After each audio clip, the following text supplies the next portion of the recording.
Republicans in the House and Senate have gotten together, they have negotiated the tax bill, and they have come to an agreement. And what we have now is what is likely to end up in the final legislation, and they are planning on voting in favor of it next week. So the key elements that you should be aware of include the fact that they want to lower the corporate tax rate to 21%. This will go into effect in 2018.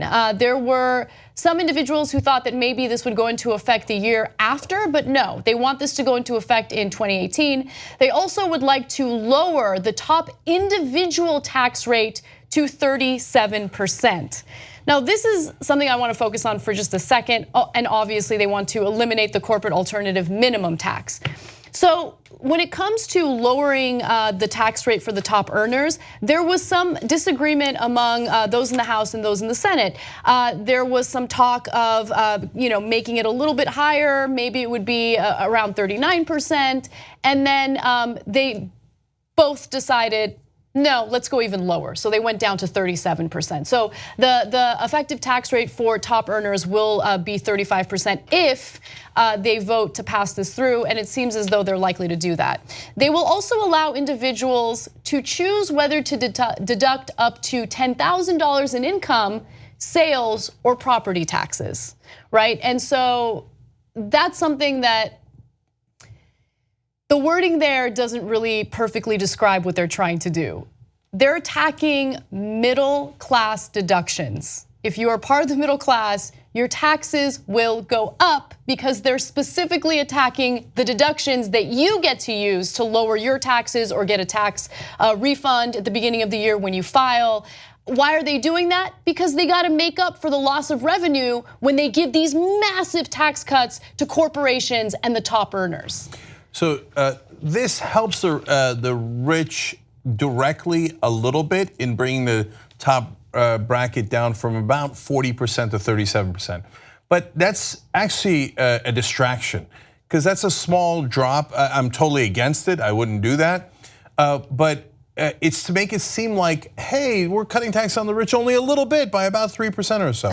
No, the devil's in the details. So when they cut taxes on the pass-through tax, most of the rich will then use that as a loophole so that they only pay around 20% rather than 37% for all their taxes. And then they'll say, oh, no, the top rate's still 37%.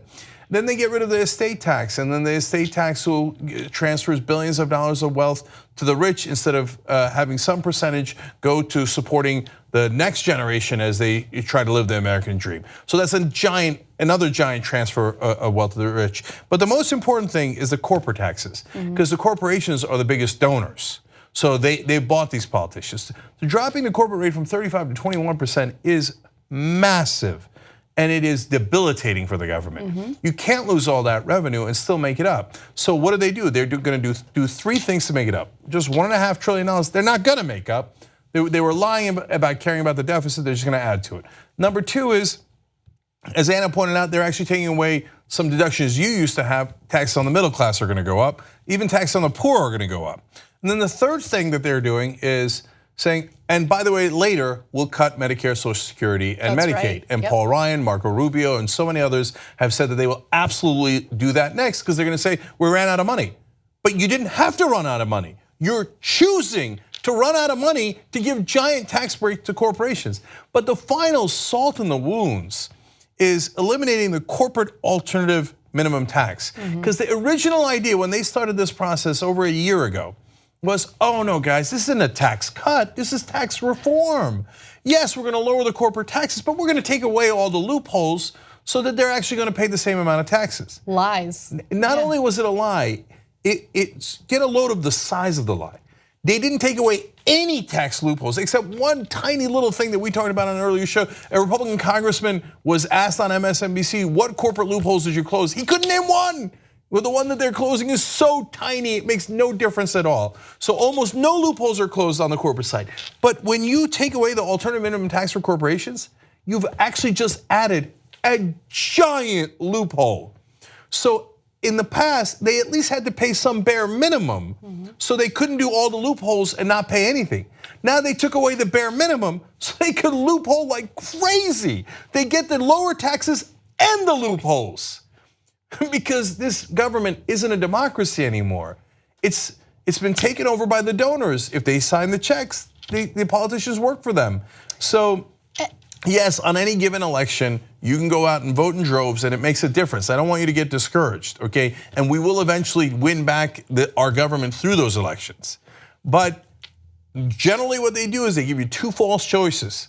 They'll give you either a Republican versus Republican that are both for massive tax cuts in their primaries, or they'll give you a Republican and a Democrat who oftentimes are also for tax cuts, like Dianne Feinstein.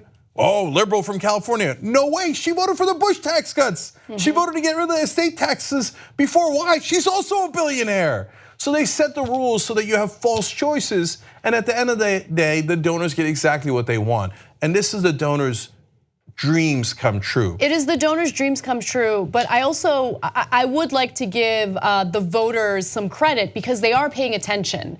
And while some voters have been conned and they actually do buy the argument that these tax cuts for the wealthy will create jobs or stimulate the economy, the truth is the vast majority of American voters know what the reality is. They know that these are huge handouts to corporations and the ultra rich, and that the middle class and the working class will suffer from it. So if you look at polling numbers, I mean, this is amazing to me because it shows you how much these lawmakers favor their donors and the campaign contributors over the best interests and the desires of their constituents. Let's look at graphic 36. A Gallup poll found that 29% of Americans approved of the bill, while 56% disapproved. But that goes to prove my point that unfortunately, we've lost our democracy.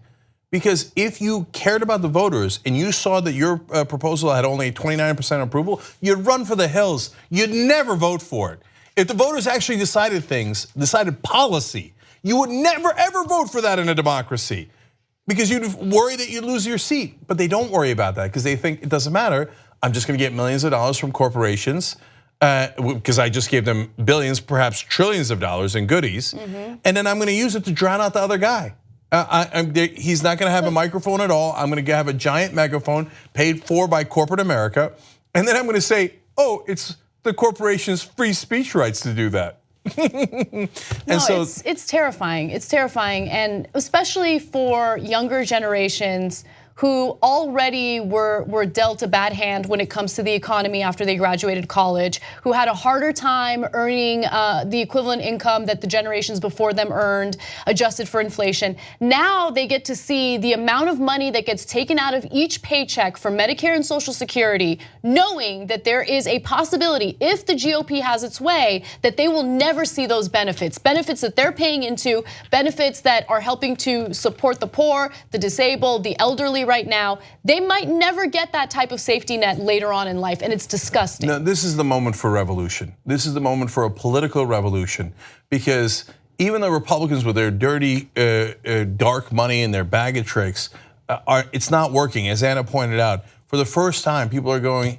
yeah, but I heard on the internet, I know you own TV, and they're worried about, rightfully so, what you're doing with women, et cetera, but they never talk about the tax cuts that are the giant giveaways for the companies that own the television stations. That's why they never talk about it, right? So, but we heard about it, and now you're deeply unpopular. Your healthcare plan was unpopular, your tax cuts for the rich are unpopular. So we all gotta rise up together, man. If you don't get the money out, they're gonna keep on doing this. wolf-pac.com/join. Have the link in the description box below, because if that's the organization fighting for you with small donors to get the money out of politics, to end the private financing. Because if you don't, it doesn't matter if it has 7% approval rating. They'll still vote for it because they don't work for you, they work for their donors, and you know that. So come and find a way to fight back. If you want to volunteer, great. If you want to volunteer in another organization to get money out, great.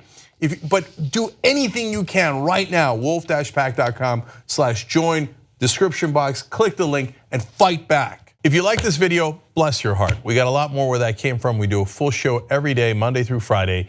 Come enjoy it ad-free by becoming a member, tytnetwork.com/join.